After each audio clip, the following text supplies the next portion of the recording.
The Hungarian Minister of Foreign Affairs is not very happy with Emmanuel Macron. Yes, Emmanuel Macron France. What's up, everybody? I hope you're doing good. I'm not too well, but I'm good because I love you. I'm here every day for you. Thank you very much for choosing us. I choose you too. Beautiful day. It's the weekend. I see you from all over the place. Dumelang, all South Africans. I greet you. Jebaleko, Basebo Nabanyabo, Ugandans. I salute you from Kenya, Uganda, Tanzania, Zanzibar, Ghana, Nigeria, Jamaica. Thank you very much. We're going to be very quick because, we're taking too much time. So the Hungarian Minister of Foreign Affairs has expressed public concern over Emmanuel Macron because Emmanuel Macron has assumed again responsibility and the possibilities of sending troops to Ukraine. So this man is not happy at all. The French President Emmanuel Macron once again assumed the possibility of sending Western ground troops to Ukraine. He says we will have to ask the question if Moscow were to break through the front lines. If there was a Ukrainian request, he insisted. So if Moscow was to break through the Ukrainian front line, we have to ask ourselves questions. And this is just 2 months after he created a controversy by asserting that sending the Western troops in Ukraine should not be ruled out. Okay, here's Macron. Very good looking man, young man, not so young, he's in his 40s though. He's married to, that's his wife? Yeah, that's his wife. So his wife used to be his teacher in school. Yeah, they found out, a student. Interesting. Anyway, that's none of your business. Let's get back to track.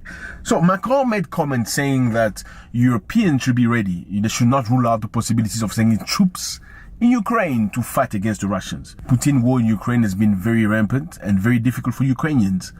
Most Western nations expected Vladimir Putin to lose the war very quickly. But unfortunately, it has not happened that way. So Macron says, I believe we should be ready. We should not rule out the possibilities of sending troops to Ukraine to go and fight. Now, the Hungarian Minister of Foreign Affairs was concerned about this declaration, saying it is threatening. If Europeans and American soldiers set foot on Ukraine's soil, it means they will have crossed the line with NATO. If NATO member states send soldiers to Ukraine, it means that there will be a direct confrontation between NATO and Russia. This means Third World War.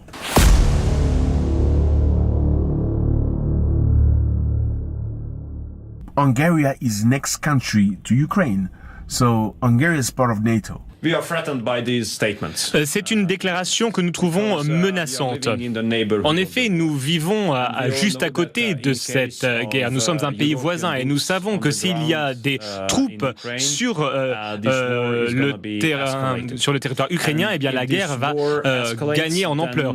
Et cette escalade prend déjà une dimension géographique, c'est-à-dire que ça ne va pas à des milliers de kilomètres. Nous sommes juste à côté. Nous sommes un pays voisin et nous ne souhaitons pas que cette guerre escalade. Alors, au lieu de penser à de nouvelles exportations d'armes, au lieu de penser à mettre des soldats sur le terrain ou encore à penser à une utilisation de l'arme nucléaire, il faut mettre un terme à cette guerre, il faut déclarer un cessez-le-feu et les négociations de paix doivent commencer. C'est la seule manière d'avancer, c'est la seule manière d'éviter une nouvelle catastrophe. If any NATO soldier set foot officially in Ukraine, that's war. The Russian president has said it. That means there's no negotiation anymore. That's war between NATO and Russia. Украину натовских военных контингентов. Но мы помним судьбу тех, кто направлял когда-то свои контингенты на территорию нашей страны. Но теперь последствия для возможных интервентов будут гораздо более трагичными. And I understand that the war between NATO and Russia will engage massive bombs, and those are atomic bombs. This is an atomic bomb.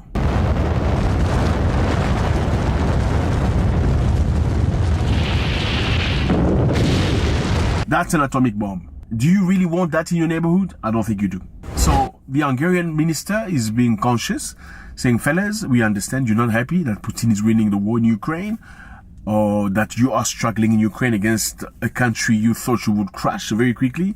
But do you really need to send troops on the ground? I don't think this makes sense. We do understand that the longer this war will take, the more people will die and the more destruction will take place. And we also do understand that in this war, Ukraine cannot win over Russia.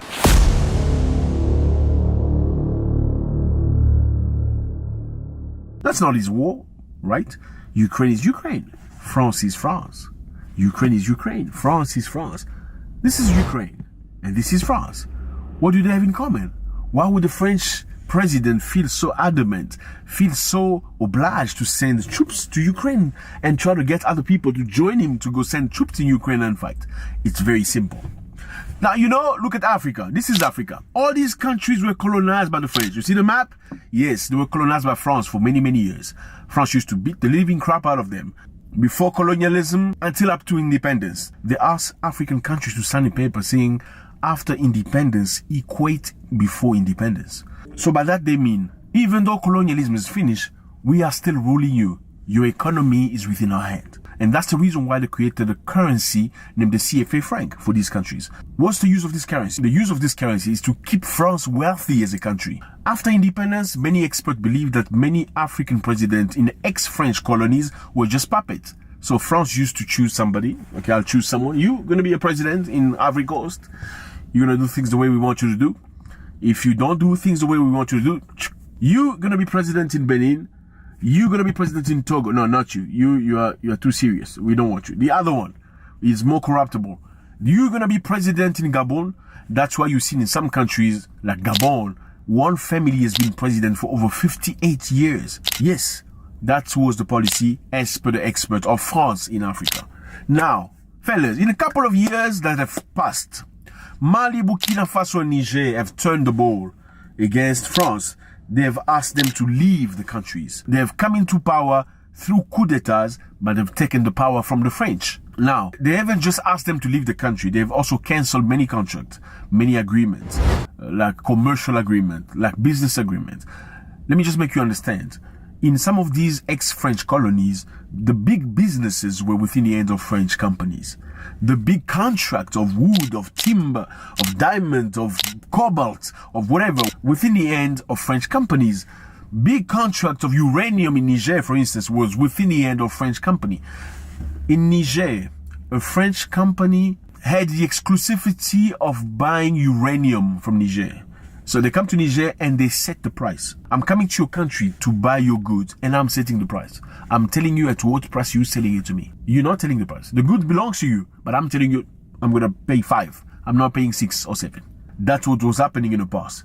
Now, with the military taking over these countries, they have cancelled all that stuff. They have not just cancelled, they've also made agreement with Russians.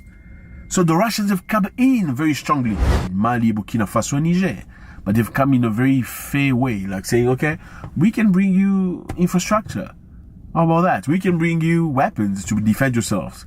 We can give you training. And the French are not very happy about that. And that is the reason why many experts believe Emmanuel Macron is not happy. His unhappiness has absolutely nothing to do with the Russians. The unhappiness of Macron has everything to do with the fact that the Russians have come into Africa and pushing Africans into thinking freedom. You don't need the French. You have the good. You have the power. You have everything. You don't need them.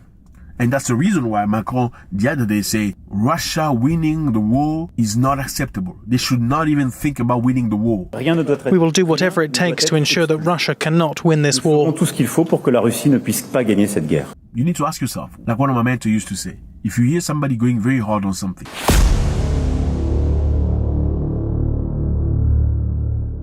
why would you be capable of sending your children, your infrastructure, your resources to go and destroy it in a different country in the name of nothing? Come on. That's it, fellas. I appreciate you very much. Let me know how you feel about this. Do you think Emmanuel Macron is playing a very dangerous game? Because the Russians are very strong and they're not afraid. Do you think perhaps Macron should find a different policy? Instead of trying to fight the Russians in Ukraine, he should rather try another policy of understanding, of respect toward Africans, a policy of equal to equal, of 50-50, a policy of respect at last. God bless.